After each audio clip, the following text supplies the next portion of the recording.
토익 파트 7을 푸실 때 풀이 방법은 다양하실 수 있을 것 같아요. 근데 어떤 방법을 선택하시든 간에 그 밑바닥에는 이 세 가지 원칙이 깔려 있어야 된다고 생각합니다.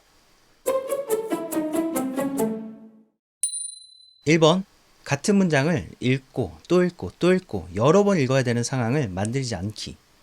2번, 한꺼번에 너무 많은 내용을 머릿속에 집어넣으려고 하지 않기.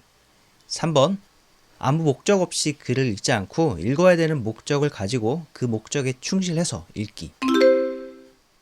RC를 성공하려면 속도가 생명인 건 두말하면 잔소리인데 문제풀이를 진행하는 데 있어서 첫째, 지문을 한 번 읽고 답을 바로 찾도록 이렇게 진행하는 거하고 둘째, 지문을 다 읽고 또 올라가서 재차 확인하고 또 확인하고 이렇게 진행하는 거하고는 두 번째 것이 아무래도 손해겠죠. 여러 번 읽어야 되니까. 그래서 저는 되도록이면 지문을 한 번 읽고 답을 바로 찾을 수 있도록 문제풀이를 진행하는 편입니다. 이것이 첫 번째 원칙. 두 번째로 중요하게 고려하는 것은 너무 많은 내용을, 그러니까 내 머리로 받아들일 수 있는 것 이상을 한꺼번에 읽어드리지 않는 것입니다. 왜냐하면 이것도 문제풀이 시간을 증가시키는 요인이 되거든요. 생각해보세요. 이만큼에서 뭔가를 찾는 거하고 이만큼 있는데 여기서 뭔가를 찾는 거하고 당연히 후자가 느리지 않을까요? 밥그릇에 있는 이쑤시개는 잘 보여도 쌀독에 있는 이쑤시개는 잘 안 보이는 법입니다. 그래서 애초에 쌀독에서 이쑤시개 찾는 이런 상황을 만들지 않는 거죠. 마지막 세 번째 원칙은 글을 읽기 전에 읽는 목적을 미리 설정하는 겁니다. 이순신 장군이 전기를 읽는다고 해봐요. 전기를 다 읽고 났어요. 다 읽고 났는데 그제서야 이순신 장군이 며칠날 어디서 태어났는지 물어본다면 이거를 정확하게 대답할 수 있는 사람이 몇이나 될까요? 근데 반대로 첫째 출생일이랑 둘째 출생지 이 두 가지를 찾아보라고 미리 던져주고 그리고 난 다음에 글을 읽게 한다면 그때는 글을 다 읽지 않고도 답을 쉽게 찾을 수 있지 않을까요? 그쵸? 그리고 이 세 번째 원칙을 잘 적용하면 첫 번째 원칙이랑 두 번째 원칙이 잘 지켜집니다. 좋은 선순환이 일어나게 되는 거죠. 토익 파트 7 성공적인 문제풀이를 위해서 제가 설정한 세 가지 원칙을 보여드렸는데요. 이제는 이 원칙들이 문제풀이에서 어떻게 적용되는지 보여드릴 거예요.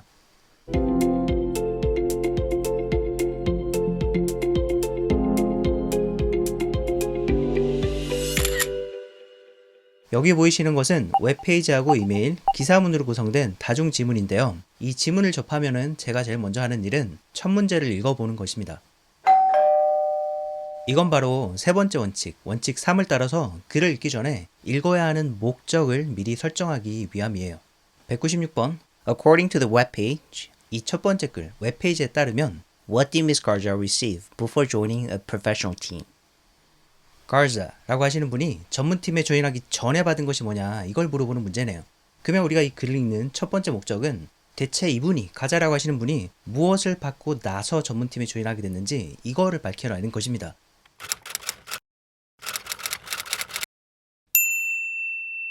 이것이 우리 첫 번째 목적 세팅하고 한번 읽어보겠습니다. Jacqueline Garza, better known as Jack, was born and raised in Austin, Texas. 가자라는 사람이 백그라운드에 대한 설명이죠. 우리 문제랑은 아직 그닥 상관없는 부분이네요. As a child, Miss Garza loved to dance and play sports. She particularly excelled at basketball, and following her high school graduation, she was offered a professional contract with the local Austin team.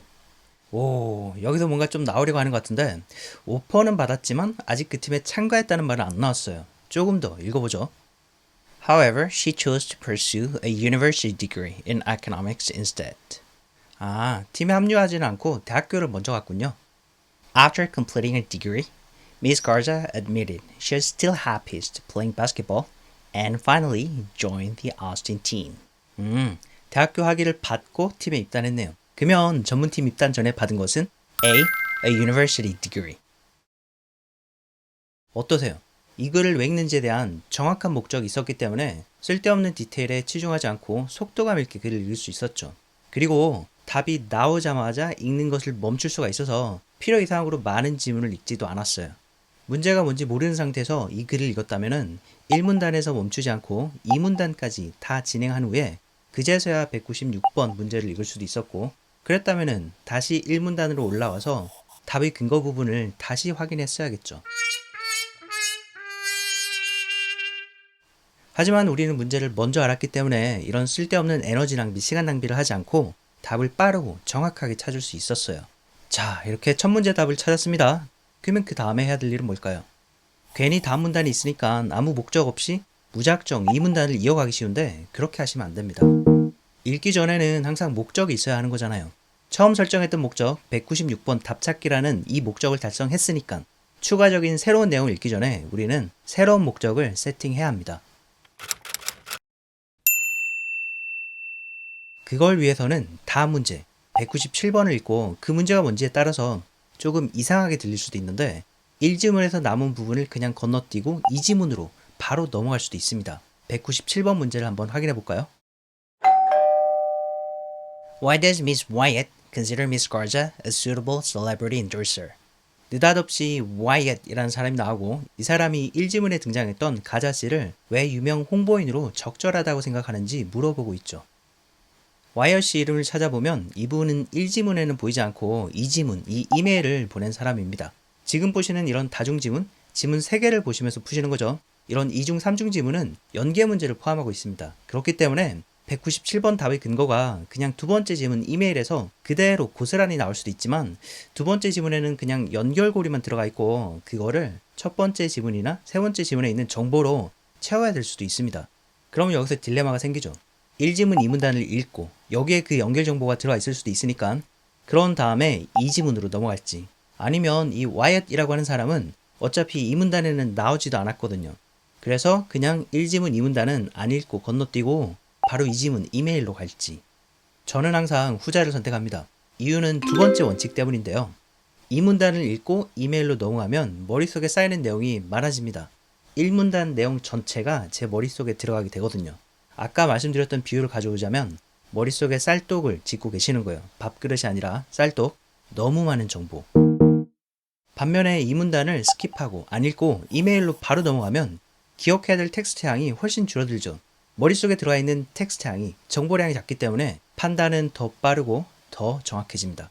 연계 포인트가 1문단에 있는지 없는지도 바로 알 수 있고 읽은 내용이 얼마 안 되기 때문에 여기 있는지 없는지는 금방 알 수 있을 거예요. 그쵸? 그리고 있다면은 굉장히 큰 이득입니다. 왜냐면 이 문단을 읽지도 않고 내용을 적게 읽은 상태에서 답을 이미 찾아버린 거잖아요.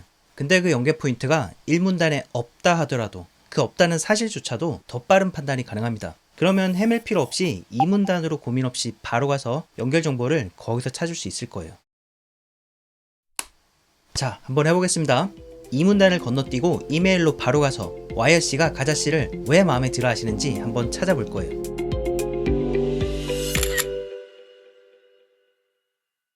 As promised, I researched a possible celebrity endorser to work with us on the expansion into the United States market.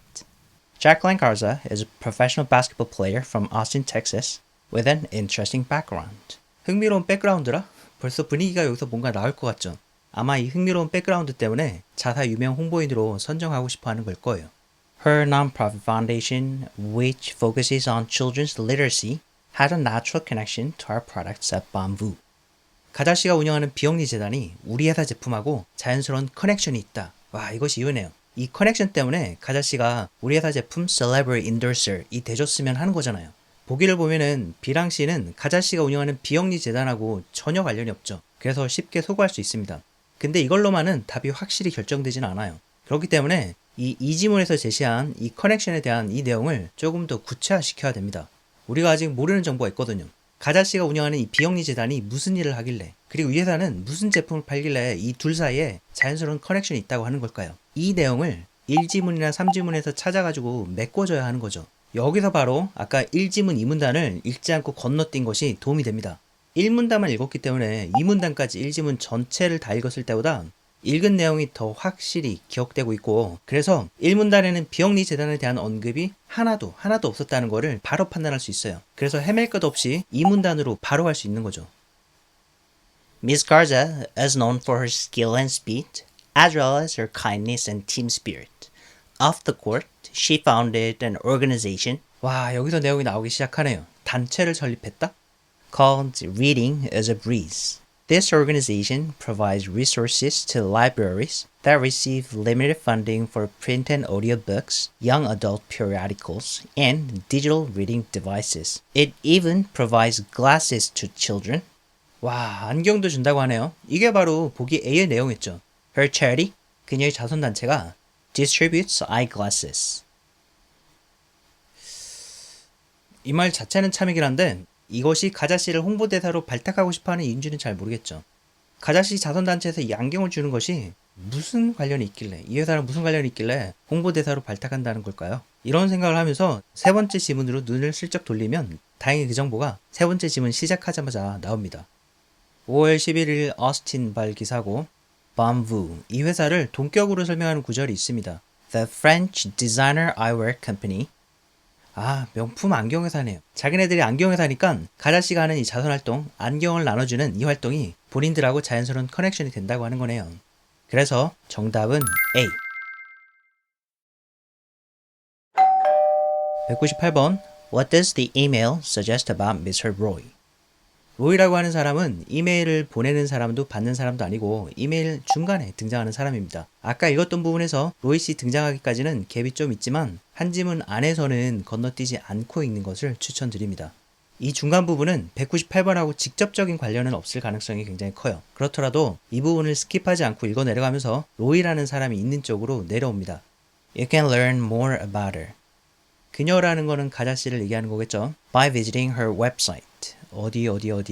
If you approve of the idea, I'll try to connect with her agent to negotiate her compensation. 보수 협상을 위해서 만나보겠다. 당연하겠죠. 공짜로 하는 일은 아닐 거예요. I also spoke with Mr. Roy this morning. 문제에 필요한 로이 씨가 등장하는 것 같죠. He says that because the publicity campaign has been temporarily delayed, marketing does not need us to have the spokesperson lined up until June. 로이라는 사람하고 업무 일정에 대해서 주고받고 그리고 그 결과를 이 수신자, 딜런이라고 하는 사람한테 공유하는 걸로 봐서 그리고 이 미스터 로이가 누군지 따로 부연 설명을 안 하는 걸로 봐서 이분들이 서로서로 이미 알고 있고 일도 같이 하는 사람이라는 걸 눈치챌 수 있어요. 그쵸? 그래서 답은 D. Mr. Roy라고 하는 사람은 works with Mr. Wyatt and Mr. Dillon. 그리고 나서 199번을 보면은 199번 문제는 앞에 나왔던 세 문제랑 조금 다른 걸 알 수 있어요. 196에서 198번은 세부사항, 그러니까 아주 구체적인 걸 물어봤죠. 그러면 본문으로 가서 그 구체적인 내용을 찾아서 그런 내용을 담은 보기를 선택을 하면 되는 거잖아요. 근데 여기서는 구체적인 세부사항 질문이 아니라 가자에 대해서 지문에 나타난 것은 그 정도를 물어보고 있거든요. 가자가 왜 홍보대사로 적절하냐든지 가자가 팀에 조인하기 전에 뭘 했냐 이런 구체적인 질문이 아니라 그냥 가자에 대해서 알 수 있는 것은 이 정도의 질문이에요. 그럼 이거는 한 문제라기보다는 보기 4개를 각각의 OX 퀴즈라고 생각하시면서 맞는 것이, 오가 되는 것이 나올 때까지 진행을 하시면 됩니다. 이미 가자씨에 대해서 읽은 내용이 있기 때문에 새로운 내용을 추가로 읽기 전에 알고 있는 내용으로 OX 판단이 가능한 것이 있는지 그걸 미리 볼 거예요. She's a long-time Bamboo customer. 이게 사실이라면 유명 홍보인으로 발탁하는 이유에서 나왔을 만도 한데 전혀 언급되지 않았죠. 그게 좀 이상하고. B. She does not receive money from Bamboo. 돈을 안 받는다? 그러기에는 아까 이메일에서 보상금 협상한다는 말이 있어서 좀 이상하죠. C. She recently appeared in a movie. 이건 아직 전혀 모르겠어요. D. She joined the Bamboo publicity campaign ahead of schedule. 이걸 알아볼 수 있지 않을까요? 아까 이메일에서 스포크스퍼슨이 필요한 시점이 6월이라고 했으니까 회사에서 정한 스케줄은 6월일 거예요. 그러면 이 시점하고 이 여성분이 실제로 참여한 시점을 비교해보면 되겠죠. 그러면 이 D가 참인지 거짓인지 알 수 있을 거예요. 이 목적을 가지고 기사문을 한번 읽어봅시다. 일단 기사문 날짜는 5월 11일, 6월이 되기 전에 쓴 글이네요. Bamboo, the French designer eyewear company, has announced its entry into the United States market. Austin-based basketball star Jack Garza has signed up as the company's celebrity endorser.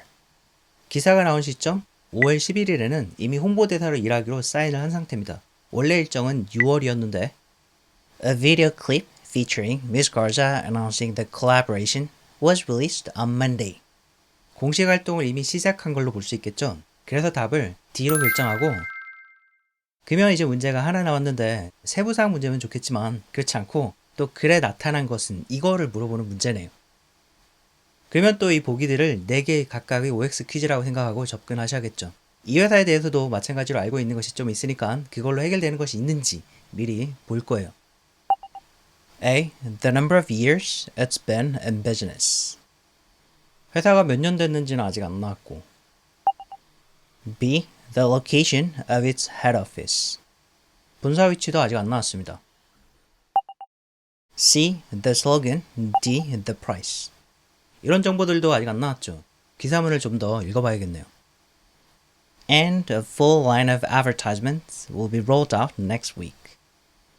Founded and headquartered in Paris. 파리에서 설립되고 본사가 거기 있다? 그럼 여기서 답이 B로 결정되네요. 그쵸?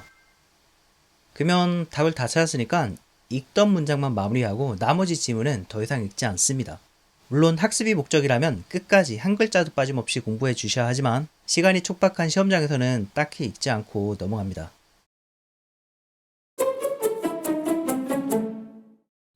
다중지문 풀이 과정을 전체적으로 한번 정리해드리면 첫째, 문제를 먼저 보고 지문을 읽을 목적을 세팅한 이후에 읽기 시작한다.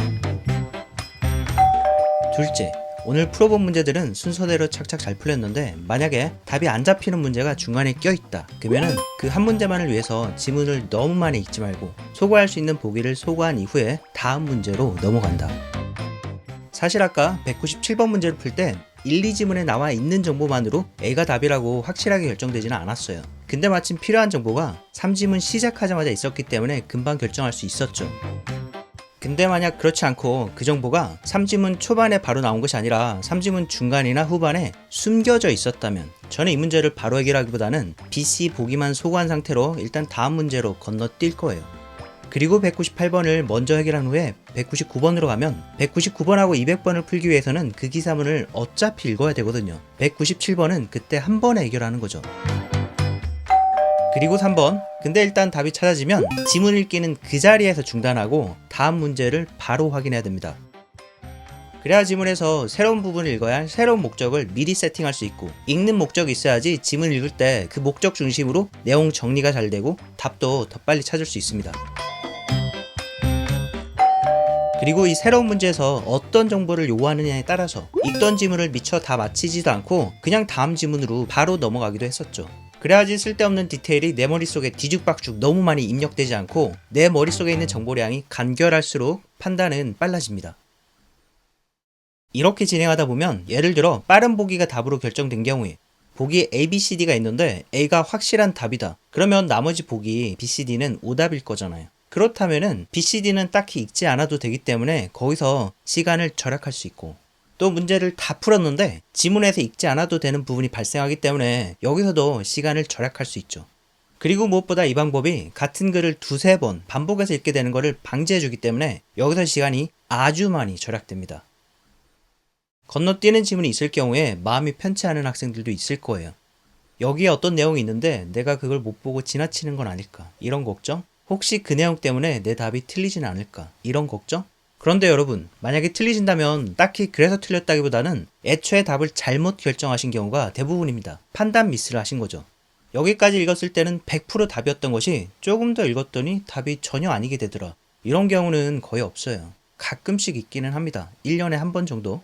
그것보다는 틀리게 된다면 여기를 안 읽어서가 아니라 애초에 읽은 부분을 잘못 이해하셔서 답이라고 생각했던 것이 답이 아니었던 거죠. 답이 아닌 거를 답이라고 잘못 판단하시고 나머지를 안 읽으셨던 거예요. 문제는 바로 거기에 있는 거죠. 뭐 그렇더라도 여기를 읽으면 내 잘못을 스스로 깨달을 수도 있지 않을까? 이런 생각이 들기도 하겠죠. 뭐 그럴 수도 있습니다. 근데 아닐 수도 있거든요. 다 읽으셔도 여전히 모르실 수도 있습니다. 애초에 읽었던 부분을 오해하지 않고 바르게 이해하는 것이 더 좋죠. 그렇지 않아요? 그리고 문제는 모든 문제풀이를 이렇게 진행한다? 지문도 싹 다 읽고 오답 보기도 다 읽고 그러면 제 방법으로 진행할 때보다 읽게 되는 지문의 양이 훨씬 늘어날 거고 스킵하는 지문이 없을 테니까 게다가 확실한 답 하나를 찾는 것에서 끝나는 것이 아니라 오답 소거까지 다 하실 거기 때문에 시간이 엄청나게 많이 소요됩니다. 읽는 것도 읽는 건데 이런 오답 소거를 다 하신다면 긴지 아닌지 판단할 때 시간이 정말 빨리 흐르거든요. 오히려 읽는 시간 그 자체보다 이런 판단하는 데 시간이 더 많이 소요될 수가 있습니다. 그리고 여기서 눈에 안 보이는 문제점은 이런 방법으로 진행하신다면 머리가 훨씬 더 피로해집니다. 제 방법으로 문제를 푸시는 것보다 판단을 훨씬 더 많이 하시는 거고 오답 소거를 위한 판단을 다 내리실 거니까 그러면 한 문제가 네 문제가 되는 겁니다. 그리고 이 과정에서 두뇌 자원을 너무 많이 과도하게 이용하게 되는 거죠. 이건 어떤 결과로 이어지냐면 시험 후반부에 가서 머리가 지끈지끈 피로해져서 판단력이 흐려집니다. 그러면 똑같은 걸 판단하는데 쌩쌩할 때보다 시간이 더 많이 소요되고 판단 자체도 부정확할 가능성이 높아집니다. 그에 반해서 저는 시험도 다른 분들보다 20분 정도 더 일찍 끝나고 리스닝 시간에 딱히 리딩 문제를 푸는 것도 아니에요. 저는 그때는 리스닝에 집중합니다. 물론 제 리딩이 좀 빠른 편이긴 합니다. 그렇더라도 이런 문제 푸는 방식에서 덕을 보는 거죠. 그리고 시험을 마친 상태에서도 머리가 별로 피곤하지 않아요. 아마 다른 분들보다 이 머리를 덜 사용했을 거예요. 그래서 남는 시간에 시험 문제를 외워올 여력이 있고 그리고 집에 와서 후기 방송까지 무리 없이 할 수 있는 거죠. 이게 이 사람이 시제가 이렇게 has had, 그러니까 지금 두 개를 가지고 있다는 것이 아니라 가지고 있었다. 그리고 has had more than one career, 이런 말이 있었습니다. 이것이 186번에 이번 주 일요일에 토익 시험 보시는 분들 계시면 후기 라이브 방송에서 찾아뵙겠습니다. 가장 빠르고 정확한 후기를 놓치지 않으시려면 지금 구독 꾹! 이 사람이 커리어를 하나보다 더 많이 가지고 있다. 그러니까 전에는 이거 했었고. 청출어람 RC 실전 메일반도 많은 관심 부탁드립니다. 전국에서 신토익 만점을 제일 많이 받은 쌤이 모든 것을 직접 전수해주는 수업. 비대면 실시간 수업으로 전국 어디서든 참여하실 수 있습니다.